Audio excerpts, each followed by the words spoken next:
नमस्कार। औद्योगिक प्रशिक्षण संस्थानों में संचालित फिटर व्यवसाय की विषय सैद्धांतिक पाठ्यचर्चा में अंकित प्रसंग वर्नियर कैलिपर पर आज मैं आपको प्रशिक्षण प्रदान करूंगा। वर्नियर कैलिपर के प्रशिक्षण के संबंध में मैं आज वर्नियर कैलिपर का परिचय, वर्नियर कैलिपर का उद्देश्य, वर्नियर कैलिपर का मटेरियल वह किस धातु का बना होता है, वर्नियर कैलिपर के कार्य करने का सिद्धांत कि वह कैसे कार्य करता है, उसके पार्ट्स के बारे में, उसके बाद उसका अल्पतमांक यानी कि लिस्ट काउंट के बारे में चर्चा करूंगा। उसके बाद मैट्रिक पद्धति में लिस्ट काउंट यानी कि अल्पतमांक ज्ञात करने की विधि के बारे में बताएंगे। इंग्लिश पद्धति में अल्पतमांक लिस्ट काउंट ज्ञात करने की विधि के बारे में बताएंगे। मैट्रिक पद्धति में रीडिंग लेने की विधि के बारे में बताएंगे और इंग्लिश पद्धति में रीडिंग लेने की विधि के बारे में बताएंगे। उसके बाद वर्नियर कैलिपर प्रयोग, इसका इस्तेमाल हम कैसे करते हैं, कहाँ कहाँ करते हैं, और वर्नियर कैलिपर के इस्तेमाल करने के सब सावधानियों के संबंध में कि उसका इस्तेमाल करते समय हमें किन किन सावधानी को ध्यान में रखना है।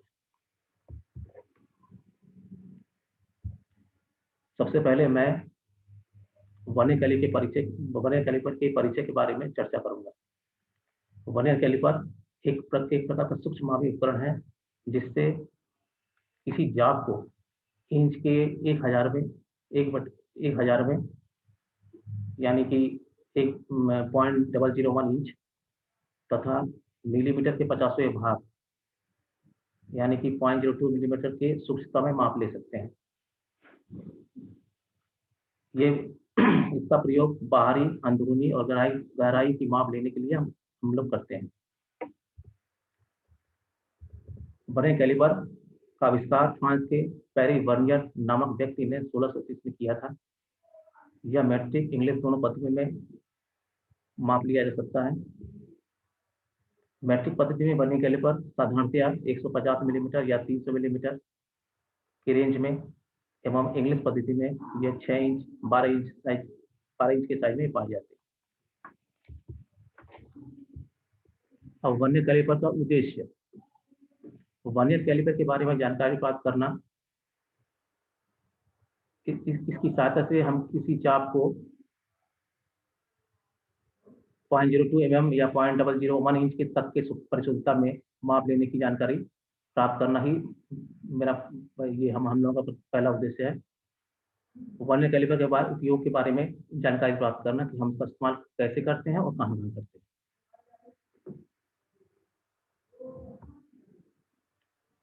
अब इसके मटेरियल के बारे में चर्चा करेंगे कि ये किस धातु का बना होता है। वर्नियर कैलिपर प्रायः निकल क्रोमियम स्टील के बनाए जाते हैं। अब वर्नियर कैलिपर का सिद्धांत, वर्किंग प्रिंसिपल और वर्नियर कैलिपर ये कैसे कार्य करता है। वर्नियर कैलिपर में दो स्केल होते हैं, पहला वर्नियर स्केल और दूसरा मेन स्केल। यह दो स्केलों की माप के अंतर के आधार पर कार्य करता है।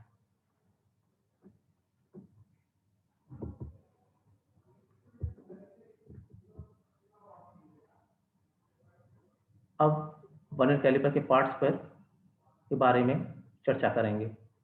वर्नियर कैलिपर में जो पार्ट्स होते हैं वो इस प्रकार है। जैसे पहला है बीम या मेन स्केल।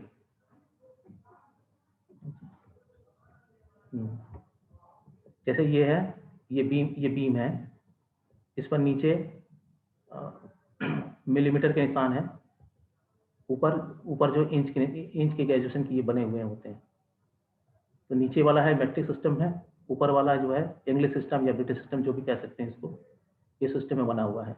ये पूरा जो है ये बीम है, इस पर जिसके ऊपर मेन स्केल बना हुआ होता है। अब आते हैं इसके दूसरे पार्ट्स। फिक्स जा कौन सा है? ये जो आप डायग्राम में देख रहे हैं ये है आपका फिक्स जा। ये फिक्स होता है, ये मूव नहीं करता है। ये ऊपर ये भी एक फिक्स जा है, ये दोनों फिक्स जा है।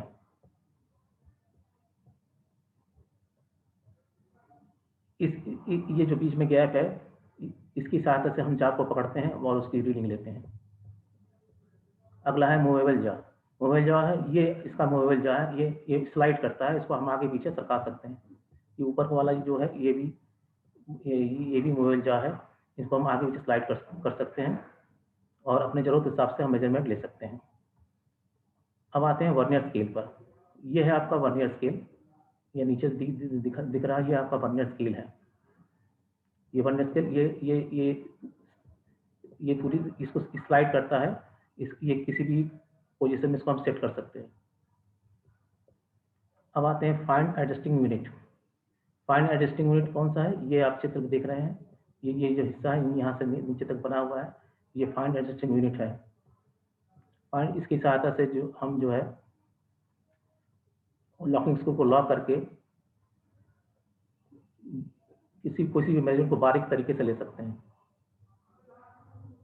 अब आते हैं लॉकिंग स्क्रू।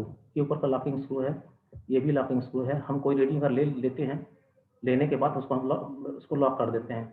लॉक करके हम मेजरमेंट लेने के बाद इसको हम लॉक करके उसकी रीडिंग को हम स्थिर कर देते हैं। उसको हम बाद में देख सकते हैं कि हमने कितना रीडिंग लिया है, जो रीडिंग आया है वो कितना है। अब आता है इनर मेजरिंग निब्स। ये है आपका इनर मेजरिंग निब्स, ये दिख रहा है, ये थोड़ा सा चाकू के आकार का बना हुआ है। ये अंदरूनी मेजरमेंट लेने के लिए इसका प्रयोग किया जाता है। अब आते हैं इसका डेप्थ गेज। ये आपका डेप्थ गेज है, ये गहराई नापने के लिए इसका प्रयोग होता है। और ये है थंब लीवर, जिससे हम वर्नियर स्लैब को, ये पूरा जो है इसको वर्नियर स्लैब कर सकते हैं। इसको आगे पीछे मूव करते हैं, ये पूरा मूव करता है, हम आगे पीछे किसी भी पोजीशन में इसको स्थिर कर सकते हैं। इसको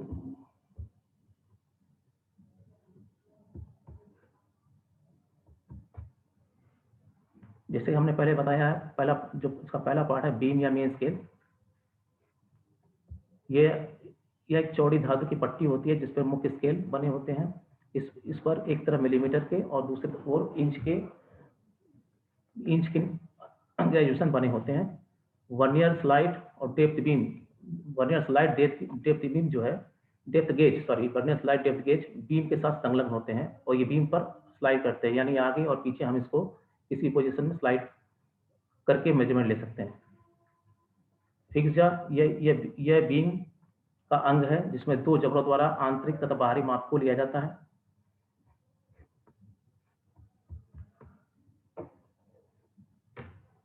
वर्नियर स्केल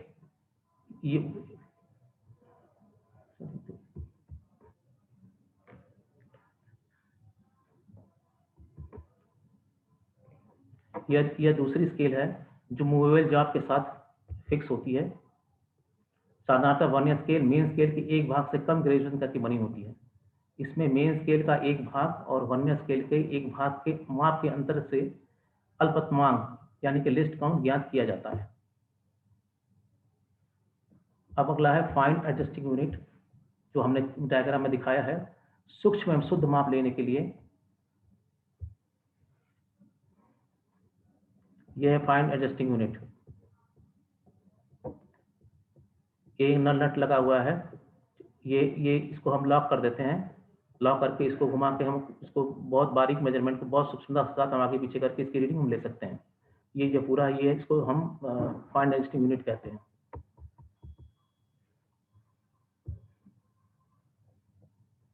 अब आए inner measuring nibs.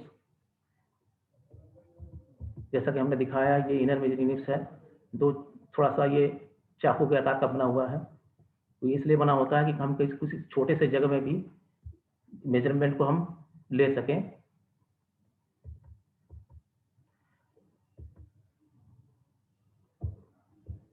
Depth gauge यह वर्नियर स्लाइड के पीछे की ओर जुड़ी होती है। मेन स्केल में बने पीछे मेन स्केल के पीछे की तरफ एक स्लॉट बना होता है, उस स्लॉट में ये स्लाइड करती है। मेन स्केल के अंतिम छोर पर एक स्टॉपर पत्ती भी स्क्रू के द्वारा जुड़ा होता है, जो डेप्थ गेज को सही स्थिति में रखती है। इसका प्रयोग किसी स्लॉट या होल की गहराई को मापने के लिए करते हैं। थंब लीवर, इसकी सहायता से वर्नियर स्लैब जो स्लाइड कर रहा है वो बीम या मेन स्केल पर किसी भी पोजीशन में हम इसको स्थिर कर सकते हैं। अल्पतमांक, यानी कि लिस्ट काउंट, वर्नियर कैलिपर के द्वारा जो न्यूनतम माप ली जाती है उसे वर्नियर कैलिपर का अल्पतमांक यानी कि लिस्ट काउंट कहते हैं। यानी सबसे कम हम कौन सा माप ले सकते हैं, जो सबसे कम माप हम ले सकते हैं जिसको न्यूनतम कहते हैं, उसको वर्नियर का अल्पतमांक कहा जाता है। मैट्रिक पद्धति में मिलीमीटर में 0.02 mm एवं इंग्लिश पद्धति यानी कि ब्रिटिश सिस्टम में 0.001 इंच में तक हम की शुद्धता में हम इसकी माप ले सकते हैं।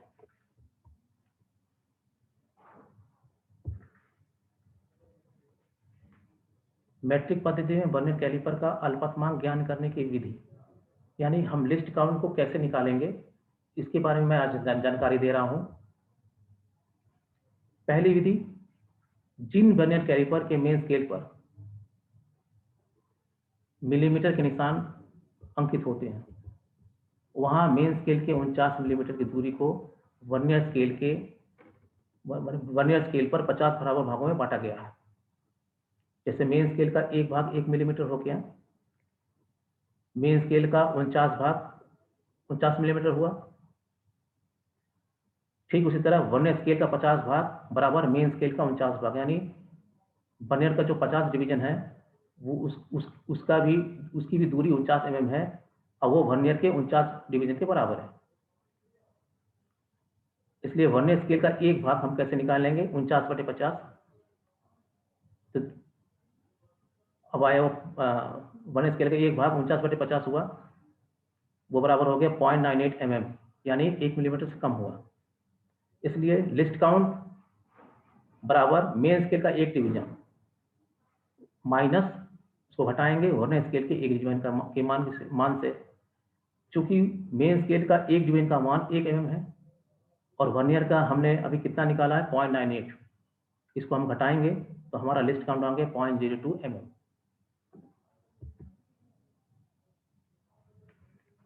अब आते हैं मैट्रिक पद्धति में वर्नियर कैलिपर का लिस्ट काउंट अल्पतमांक ज्ञान करने की विधि, यानी दूसरी विधि। जिन वर्नियर कैलिपर के मेन स्केल पर आधे mm यानी 0.5 के निशान अंकित होते हैं,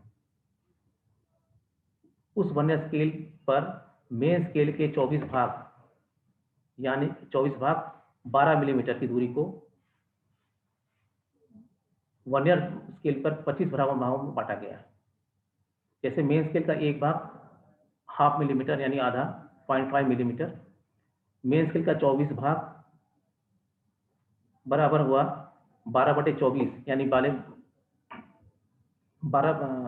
24, मेन स्केल का 24 भाग बराबर हो गया 12/24 यानी 12 मिलीमीटर। वर्नियर स्केल का जो 25 भाग है वो मेन स्केल के 24 भाग के बराबर है। वर्नियर स्केल का एक भाग है 24/2 भागा 25, तो तो वो हुआ 24/25 यानी 0.48 मिलीमीटर, यानी इसका जो मान है वो मेन डिवीजन के मान से कम हो गया। अतः लिस्ट काउंट बराबर मेन स्केल का मान 0.5 और वर्नियर का जो मान निकला है वो है 0.48। इसको अगर हम घटाते हैं तो कितना हमें जो मिलता है वो 0.02 mm हम पाते हैं। ये इसका लिस्ट काउंट है।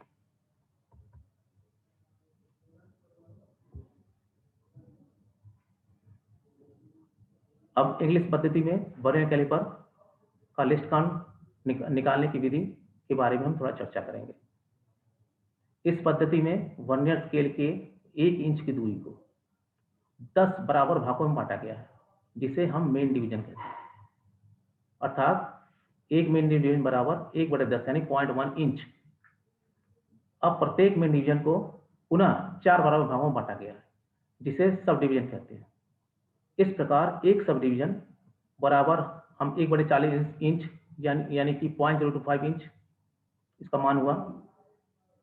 मेन स्केल के 24 डिवीजन बराबर 1/40 × 24 यानी 24/40 इंच।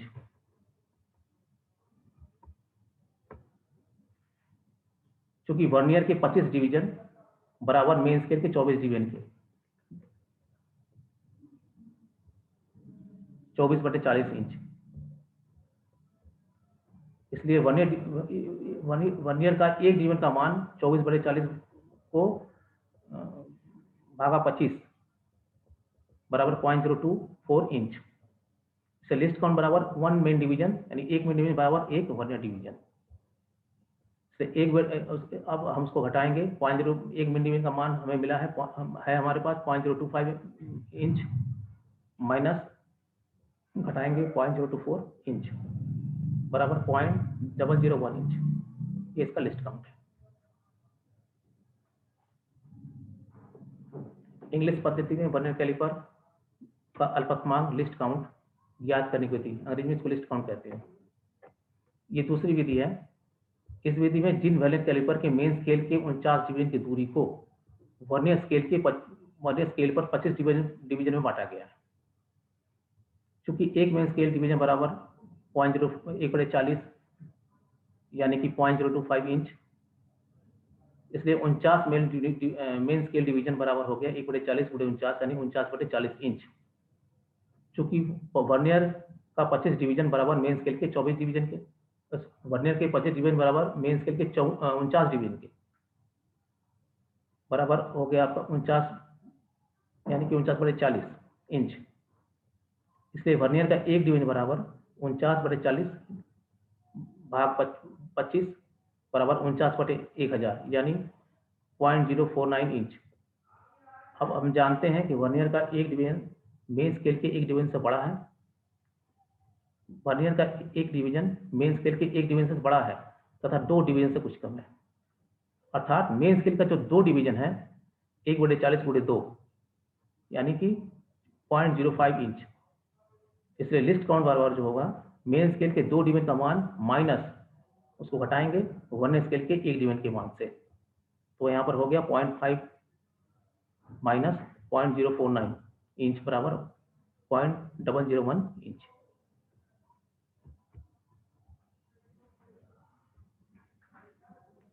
अब मैट्रिक्स पद्धति में रीडिंग लेने की विधि। एक, वर्नियर कैलिपर रीडिंग लेते समय निम्नलिखित बातों को ध्यान में हम रखना चाहिए। वर्नियर जीरो मार्क का पोजीशन, यानी वर्नियर का जो जीरो लाइन है उसका पोजीशन देखना है। दूसरा, वर्नियर डिवीजन जो मेन स्केल के एक डिवीजन से मिलान करता हो, यानी कि वर्नियर का कोई एक डिवीजन मेन डिवीजन के साथ पूरी तरह से मिल रहा हो, एक सीध में हो, वहां तक हम उसको गणना करते हैं। अब रीडिंग लेते समय सबसे पहले यह देखना है कि वर्नियर स्केल की जीरो लाइन यानी शून्य रेखा मेन स्केल पर कितने मेन डिवीजन को पार कर गई है। अब आधे मिलीमीटर वाले सब डिवीजन अगर है उसमें तो उसकी रीडिंग भी इसमें जोड़ देना है। यदि आधे mm वाले जोड़ देना है। उसके बाद वर्नियर स्केल का जो मेन डिवीजन मेन स्केल के किसी डिवीजन के साथ पूरी तरह से मिलान कर रहा हो, यानी एक सीध में हो, तो वहां तक वर्नियर डिवीजन की संख्या को काउंट करके उसमें 0.02 से गुणा करके हम पहले वाले रीडिंग में जोड़ देते हैं।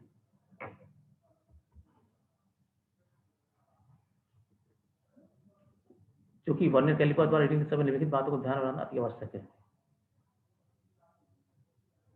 मेन स्केल का एक डिवीजन का मान 1 mm, मेन स्केल के एक सब डिवीजन का मान 0.5 mm, वर्नियर डिवीजन का मान 0.02 mm। उदाहरण के लिए चित्र में दी गई रीडिंग में वर्नियर का जीरो लाइन मेन स्केल के 21 मेन डिवीजन और उसके बाद सब डिवीजन को पार कर गई है।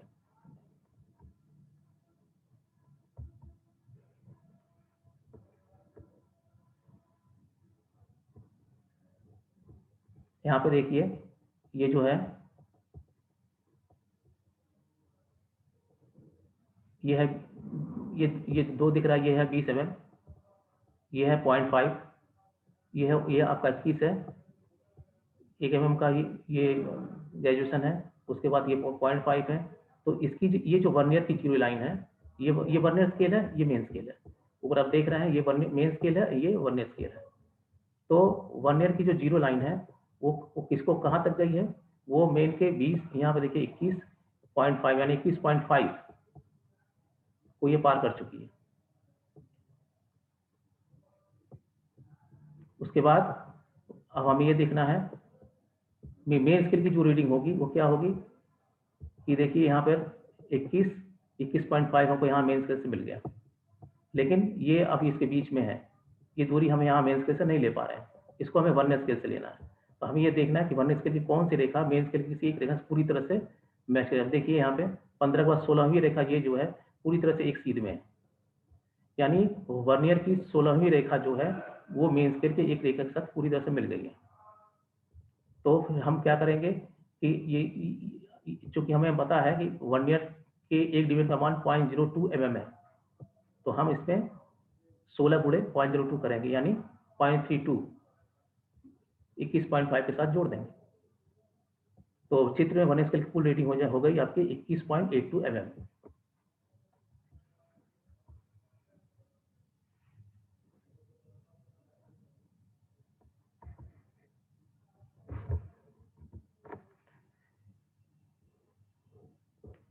अभी रीडिंग देखिए जो हमने चित्र में दिखाया, मेन स्केल का 21 डिवीजन 21 गुणे 1 एक डिवीजन का मान 1 है, तो मेन डिवीजन हमने काउंट किया है, 21 मेन डिवीजन हमने काउंट किया है, तो ये 21 मिलीमीटर हो गया।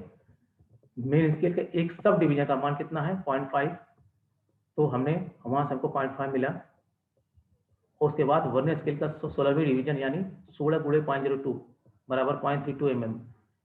अब तीनों को हमने जोड़ दिया, कुल रीडिंग हो गई 21.82 mm।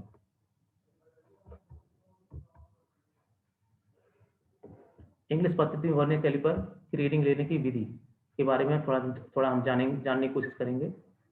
रीडिंग लेते समय ये हमें देख लेना चाहिए कि वर्नियर स्केल की जीरो रेखा मेन स्केल पर कितने इंच, कितने मेन डिवीजन, कितने सब डिवीजन को पार कर गई है। पहले इसकी हम रीडिंग लेंगे, चलिए हम देखेंगे। उसमें रीडिंग लेते समय पहले पूरी इंच की रीडिंग लेते हैं, उसके बाद मेन डिवीजन और सब डिवीजन की रीडिंग लेते हैं। अंत में वर्नियर स्केल की जो रेखा मेन स्केल के किसी एक रेखा से पूरी तरह से एक सीध में मिलता हो, तो वर्नियर डिवीजन की संख्या जो भी हम काउंट करेंगे उसमें 0.001 से गुणा करके हम पहले वाले रीडिंग में जोड़कर कुल रीडिंग प्राप्त कर लेंगे। इंग्लिश वर्नियर द्वारा रीडिंग के समय निम्नलिखित बातों को ध्यान में रखना चाहिए। तो पहला, एक मेन डिवीजन बराबर 1 इंच, यानी हमने 1 इंच को जब 10 बराबर भाग में बांटा गया है, तो जो पहला भाग है वो 0.1 इंच है, उसको हम मेन डिवीजन कहते हैं। और दूसरा है एक सब डिवीजन कौन सा है, हमने जो मेन डिवीजन को पुनः जो 4 भागों में बांटा है वो है सब डिवीजन, ठीक है। और अंत में वर्नियर डिवीजन जिसका मान है 0.001 इंच।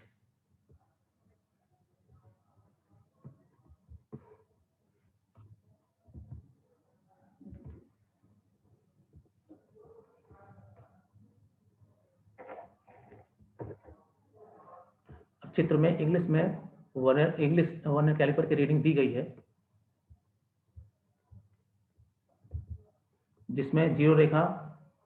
जिसमें वर्नियर की जीरो रेखा 2 इंच एक मेन डिवीजन एक सब डिवीजन को पार कर गई है, और वर्नियर स्केल की 11वीं रेखा मेन स्केल से मिल रही है। तो उसकी रीडिंग कैसे, इस प्रकार देखिए यहाँ पे ये है 2 इंच, तो ये एक है, ये इसका मेन डिवीजन है, ये है मेन डिवीजन यानी 0.1 इंच, ये आपका हो गया 0.1 इंच। अब ये वर्नियर स्केल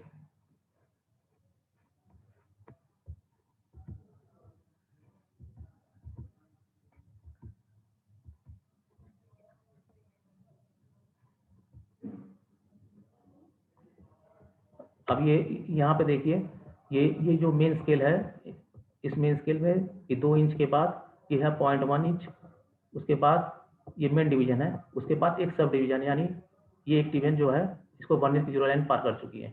तो यहाँ तक हम इसकी रीडिंग कैसे जानेंगे, 2.1 इंच ये हो गया। उसके बाद एक सब डिवीजन का मान है 0.025, जैसे आपने यहाँ देख रहे हैं, एक डिवीजन बराबर 1 इंच, एक मेन डिवीजन बराबर 1, ये मेन डिवीजन है, ये मेन डिवीजन है। अब एक सब डिवीजन यहाँ दिखाई दे रहा है, ये सब डिवीजन मेन स्केल पर कौन सा है, वो ये सब डिवीजन देखिए, यहाँ पे 1 2 3 4 है, 1 2 3 4 है, तो ये एक डिवीजन को पार कर गई है। तो ये है एक डिवीजन का मान, सब डिवीजन का मान यहाँ पर कितना मिला 5025 इंच। अब अगला है 1 ईयर डिवीजन। तो यहाँ तक हमें रीडिंग क्या मिल गई कि 2.1 इंच, उसके साथ हमें जोड़ेंगे ये 0.05, ये मेन स्केल की रीडिंग हो गई। अब वर्नियर स्केल की कौन सी रेखा हमें ये देखना है। अब देखिए वर्नियर स्केल की इसमें कौन सी रेखा, देखिए वर्नियर स्केल की ये रेखा जो है 11वीं रेखा, ये मेन स्केल की एक रीडिंग से पूरी तरह मैच कर रही है। तो हमें इसको अब यहाँ तक हम कौन कौन सी रेखा, 11वीं रेखा। तो 11वीं रेखा पे रेखा को हम 0.001 इंच से गुणा करेंगे, क्योंकि वर्नियर का एक डिवीजन का मान 0.001 इंच है।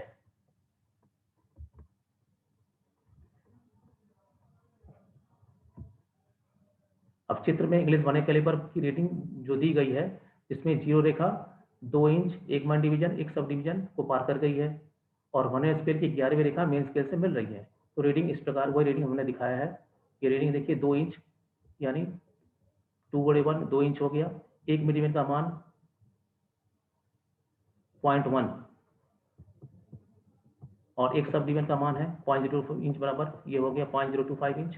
ये हो गया मेन स्केल का। अब उसके बाद जो रीडिंग आएगी वो वर्नियर स्केल के 11 डिवीजन।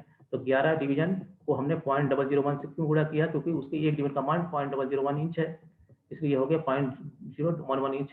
कुल रीडिंग हो गई 2.136 इंच।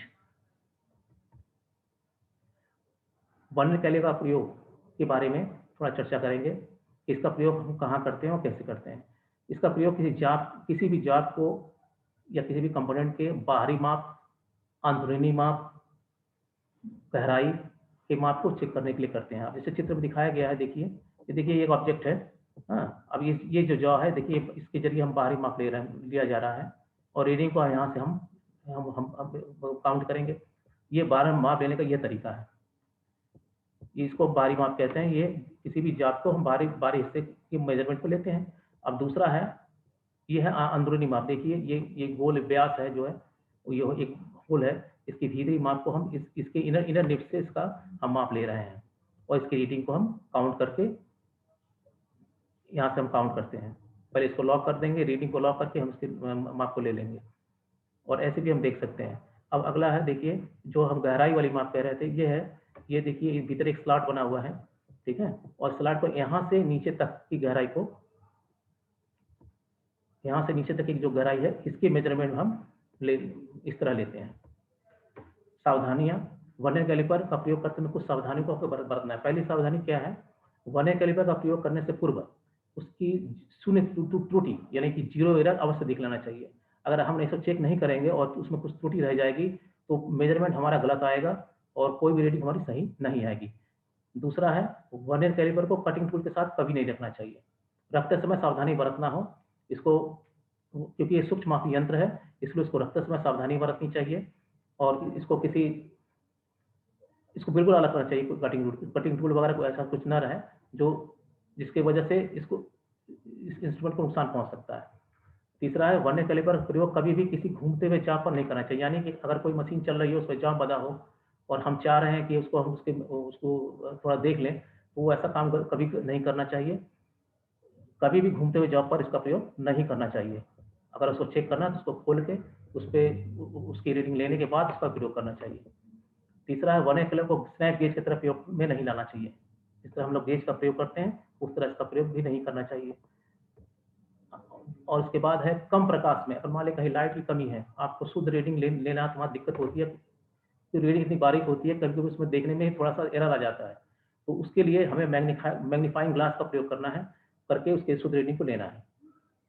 कार्य की समाप्ति के बाद जब सारा काम खत्म हो जाता है कि हमें वर्नियर कैलिपर को रख देना है, तो उसको वर्नियर कैलिपर पहले हम साफ करेंगे, उसे कोई वर्ष ना लगा हो, उसमें हल्का सा ऑयल लगा के उसको अच्छी तरह हम रख देंगे।